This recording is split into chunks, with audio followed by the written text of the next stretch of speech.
Deixa eu te perguntar um negócio, cara. Como é que você sobreviveu à pandemia? Rapaz, isso é uma história engraçada, né? História engraçada porque foi assim. Até quando me perguntam, foi que o que você acha de cenário? Se vai bem, se vai mal, se o país vai bem, se o país vai mal, se o México trocou o governo, se não trocou. Tal. Eu falei, gente, o problema de empresário é errar o cenário. Né? Assim, ó, se eu sei que nós vamos ter um momento difícil, sei lá, guerra não sei o quê, o petróleo Você subiu. se prepara para isso, né? Você desenha a organização. O problema da pandemia foi o seguinte, em 15 de fevereiro eu estava em Marrocos, passeando, e eu não sei porque eu liguei a TV italiana e vi aquele negócio de Milão, aquela correria, então eu liguei para um amigo meu, para o Flávio Rocha, Flávio, o que você está fazendo em Milão? Ele falou, tá aqui no desfile, vendo. Eu falei, cara, vaza, porque vai fechar tudo. Ele falou, você tá louco. Ele chegou no aeroporto e foi o último a embarcar. Mesmo, você que avisou o Flávio? Que legal. Ele falou, rapaz, nem percebi, eu tava no desfile aqui no outro lugar do Dolce e tal, sei lá. Porque o mundo tava bem perdido com a história. Não, com a puta confusão. Aí eu falei, bom, vai fechar tudo. Mas a história do 15 de março era, nós vamos fechar por 90 dias. Por 90 dias. Só para achatar a curva. Para achatar a curva e para preparar o sistema de saúde, então, hospital de campanha e depois abre. Bom, em 2019... Você chegou a acreditar nisso ou você achava que ia ser pior? Não. 2020, né? Em dezembro de 2019, nós tínhamos feito tinham feito em 2019 190 lojas. Certo. E nós tínhamos feito uma passagem, o Pátria vendeu de um fundo para o outro, entraram investidores novos e entrou um caixa. Então eu falei, bom, de 190 vamos fazer 220 ano que vem. Sim. E aí nós estávamos com o pé no acelerador, claro, fazendo loja. Bom, fazendo loja, eu falei, escuta, 60 dias, o que a gente faz? Põe os caras de férias, para a construção? Eu falei, não. Continua, cara. Daqui a pouco abre, né? Abre daqui a 60 dias. Vamos embora, né? Então, pé no acelerador, continua. A gente faz só dar põe a turma de férias, não sei o quê, segura um pouco, tira a propaganda do ar, congela, não cobra ninguém e pronto. Sim. Aí 60 virou 90. O cara, não, mas 90, mas vamos abrir. Aí tá começando a abrir, mas começa a abrir, mas abre 2 horas, abre 4, e para piorar, a gente estava numa história que assim, o que fechava, não é que fechava a academia, fechava o KNAI. E o KNAI, foi, como é uma classificação internacional, a gente não conseguia mudar, nós fomos tentar até do governo, falei, gente, não é possível fechar a academia. Mas estamos fechando o KNAI.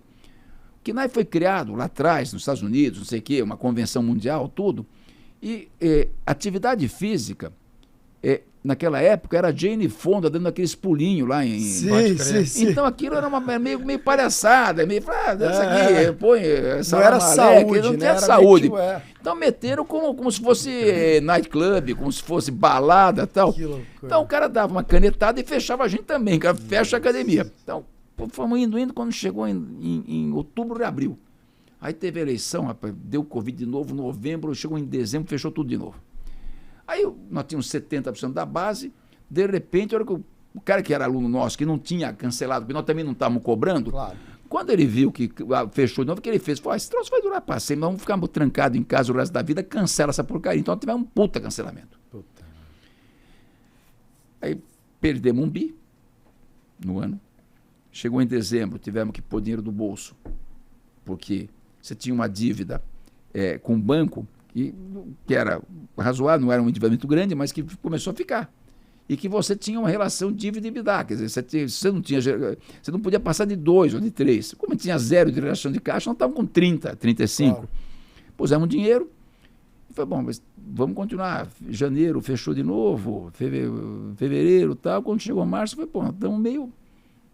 ferrou. Mas vamos tentar um IPO? Aí nós tivemos 3 parceiros que eram investidores nossos, que falaram, nós ancoramos, que era o CPP, o JC de Singapura e a Dynamo. Os 3 falaram, nós ancoramos, vamos fazer. E a gente construiu uma tese... Isso era 2021. Aí é 21. 2021. Nós estávamos fechados. Né? Então, assim, o que a gente fez? A gente conseguiu fazer um IPO perdendo 1 bi com a empresa fechada. Então, porque a tese era muito boa, né? A história é a seguinte, a gente montou lá como chama, um deck para apresentar para investidor. Seu deck rodou no mercado inteiro, você lembra? Seu deck rodou o mercado inteiro, você lembra? Aí é muito bom, inclusive. Aí começou eu chamei o nosso diretor de marketing, o Léo, falei, Léo, é o seguinte, toda vez que a gente vai fazer call com o investidor, a gente manda o material e o sujeito, em vez de prestar atenção no que está falando, o cara vai na página 14, começa a fazer pergunta, o outro está na página tal e desarruma tudo. A tese é o seguinte, nós temos um monte de estrutura, vamos fazer um vídeo de 1 minuto e meio e depois a gente começa a soltar informação. Então, eu falei, olha, eu pedi para você prestar atenção 1 minuto e meio para a gente contar essa história. Então, primeiro, 3 investidores, aí fomos para 5 caras, formadores de opinião do mercado, os 5 falaram também pomos dinheiro. Então já tinha lá 50% do que a gente precisava, a gente aumentou um pouco o tamanho do ticket. Aí fomos para mais 20 para fazer um pilot fishing. Os pilot fishing, os caras falaram, estamos dentro. Foi bom, temos sucesso. Legal. Aí fizemos 220 reuniões, das quais tivemos 180 ordens. É mesmo, bicho? Então, e das 180, era assim, nós tínhamos disponível para o mercado 1 bi, tinha 26 bi de ordem. O que é um desastre, porque como é que você divide? Você pediu 300. Eu falei, não, o Thales, eu vou te dar 15. Eu falei, 15 o meu analista não vai nem olhar, vou vender essa porcaria, tá certo? Mas não tinha como dividir. Era tanto para tão pouco, e também não dá para mudar. Eu falei, então me dá 4 bi, que a gente não tinha como explicar. Não tem como provar. Mas o resultado foi extremamente bem sucedido, entrou dinheiro no caixa, tá certo? A gente tem uns 2,3 bi. Entrou, isso, né? Entrou tal, tudo, pusemos dentro do caixa, acertamos, baixou o endividamento, ficamos caixa líquido. Você não vendeu nada, não é, Pio? Não. Não vendi, não. Não podia, né? Não, mas eu queria ficar. Não, lá, não, eu era no conselho da Espaço Laser lá, os fundadores venderam um pedaço. Mas naquele momento, assim, a gente tinha que mostrar que a gente tinha confiança na empresa. Claro, aliás, super entendo. Não, e hoje também não vendo, tá certo? Eu acho que assim, acho que tá barato. Pra que vender? Não, tá. Você pode desatuação em garantia e pegar o dinheiro igual, pô, e não pagar imposto pela venda? Também, tá tudo certo. É isso aí, tem razão, né? Então, dentro desse negócio, aí entrou o dinheiro e tal, e a gente estava capitalizado e o mercado não estava. Então a gente conseguiu, vamos dizer, vamos agora acelerar, vamos reativar o processo de crescimento e pegar esses melhores pontos. Então foi perfeito, assim. Animal, mas Deus ajudou, tá certo? Porque assim, 60 dias depois, o mercado fechou. E podia ter a melhor tese do mundo, né? Deu tudo certo na hora certa, do jeito certo. Você podia ter tido um acidente de percurso e a empresa podia ter. Então assim, mas vocês foram muito competentes. Trabalhamos direitinho, tudo, mas estavam no lugar certo, no momento certo. E, Edgar, você e sua família mantêm quanto da empresa hoje? A gente tem hoje perto de 15%. Bacana demais. Com bons investidores. O Pátria é um grande sócio, o JC, o CPP, tá certo? Tem bons fundos de investimento, tá certo? Para não ser injusto com ninguém, não vou. Mas assim, tem uma turma que apoia muito a empresa e abrir capital te expõe, mas também te dá muito boas perguntas, né? Porque a turma te aperta tal, e governança, né? Governança também, então... E Edgar, ser CEO é uma pica, né, meu irmão? Tipo, e você ainda tá nessa pica aí. Qual que é a tua ideia? Quanto tempo você acha que você ainda tem nesse cargo e até sair para a presidência do conselho e formar uma sucessão? Não, eu acho que a sucessão tá a caminho, o Diogo tá preparado, tá certo? Ele é o próximo homem? Sim. Legal. Com certeza. Sem pressa. É um cara muito inteligente. Sem pressa. E trabalhador. Né? Isso. Eu acho que sim, a empresa o respeita, tudo. Então, é uma questão de... Eu sempre falo para a turma que o grande entrega de um empreendedor, vamos dizer, do fundador, do CEO, a frase que ele não pode ouvir, né?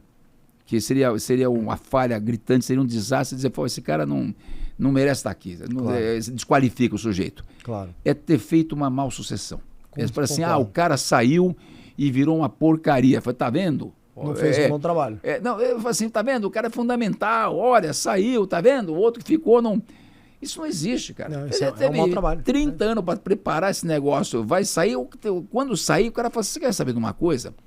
Depois que ele saiu, a empresa está melhor. Os caras que estão aí estão tocando melhor do que ele tocava. Ou seja, construiu o legado, né? É isso aí. É perpetuar a companhia. Não tem pressa, vamos dizer, de falar quem vai sentar na casa. Não tem pressa. O jogo está aí e tal, tudo. E sabe o que é bacana, assim? Eu sempre falo com a turma que eu conheço que é perfil do Diogo, né? Não tem tantos, tem poucos do perfil do Diogo, infelizmente. Mas é que na real é o seguinte, o cara que ele nasce com a situação financeira resolvida, ele tem 2 caminhos. Ou ele segue o caminho de ser um sucessor, que é o que o Diogo escolheu ser, né? Que é trabalhar duro, aprender, ter humildade intelectual, baixar a cabeça e tal, não dá nada é take for granted, né? Eu vou ter que construir, melhorar o que a primeira geração construiu. Ou ele segue o caminho do herdeiro, né? Meu irmão, não preciso trabalhar mesmo.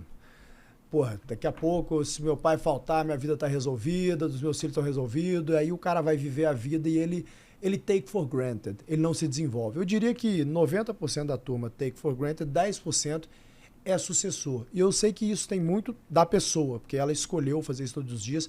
E, sinceramente, eu acho mais difícil um cara escolher trabalhar quando ele não precisa, do que um cara como eu que, cara, não tinha nada, morava em favela e criou as coisas, porque eu não tinha opção, eu tinha que fazer minha vida. Eu acho mais difícil o Diogo virar um Diogo do que eu virar o Thales, entendeu? E eu falo isso pra turma. Agora, qual que é o ponto que eu queria extrair de você, Edgar?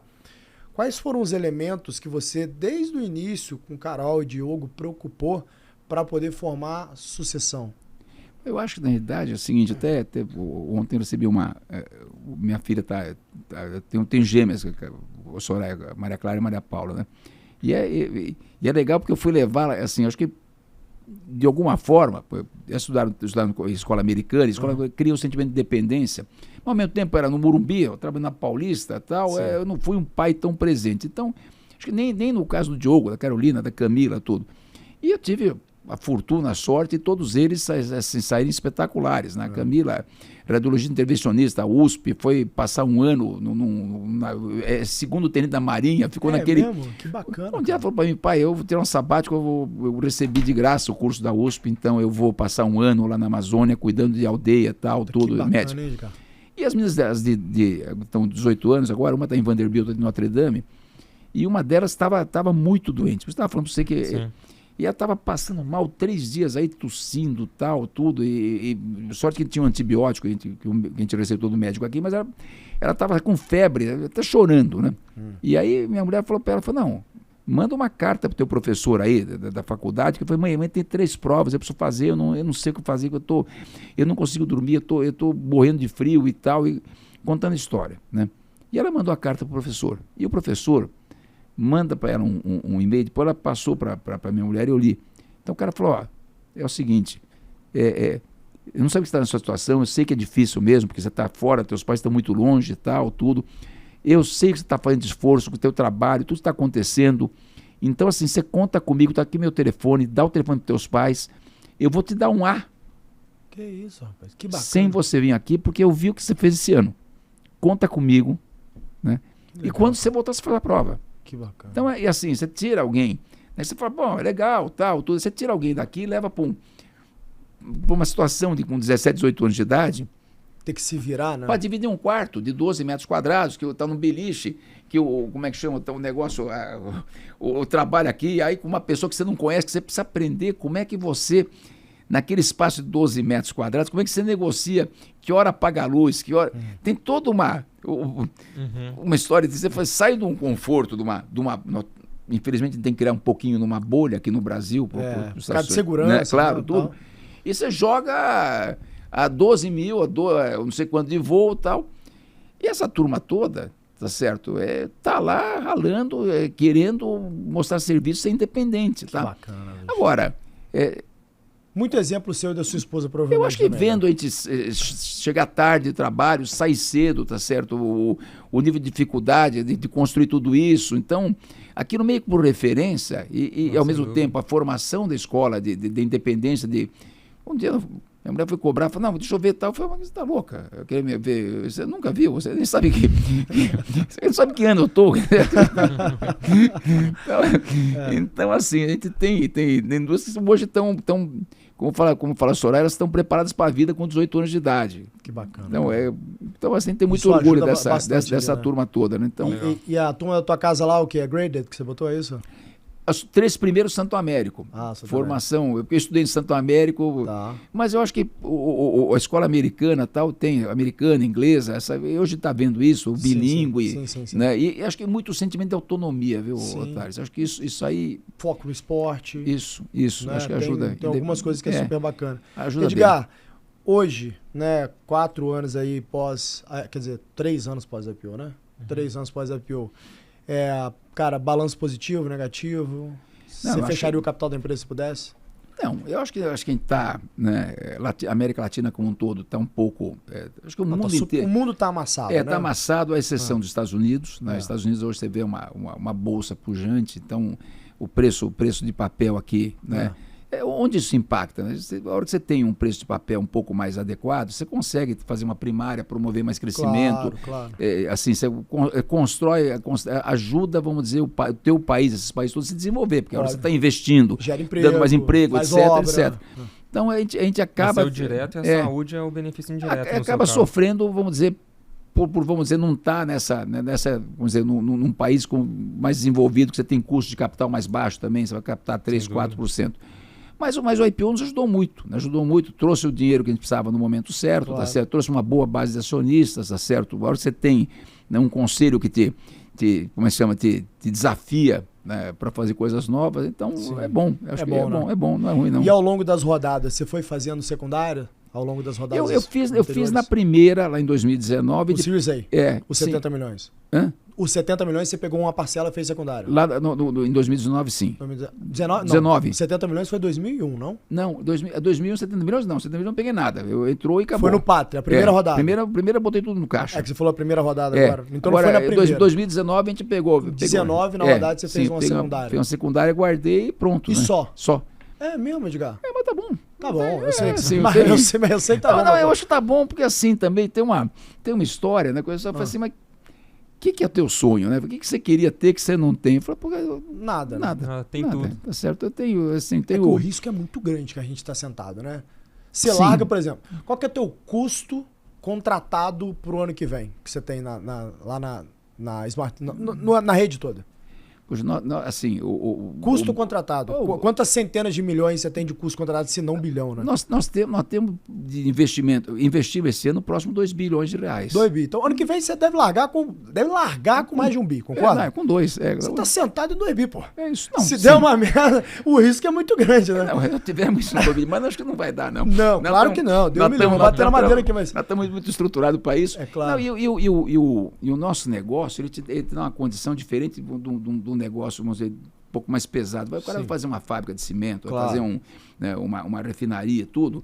Você não para na metade. Claro. Porque assim, o meu, assim, eu não tenho uma decisão do investimento de 2 bi. Sim. Eu tenho lá... Um conjunto de decisões. Um monte, assim, tem lá 300 lojas, tá certo? Que vão dar 5 milhões e pouco cada uma. São 300 decisões. Então, eu estou no meio do caminho, começou a apertar, falei, não faz as próximas. Tira um pouco o pé. Não faz as próximas.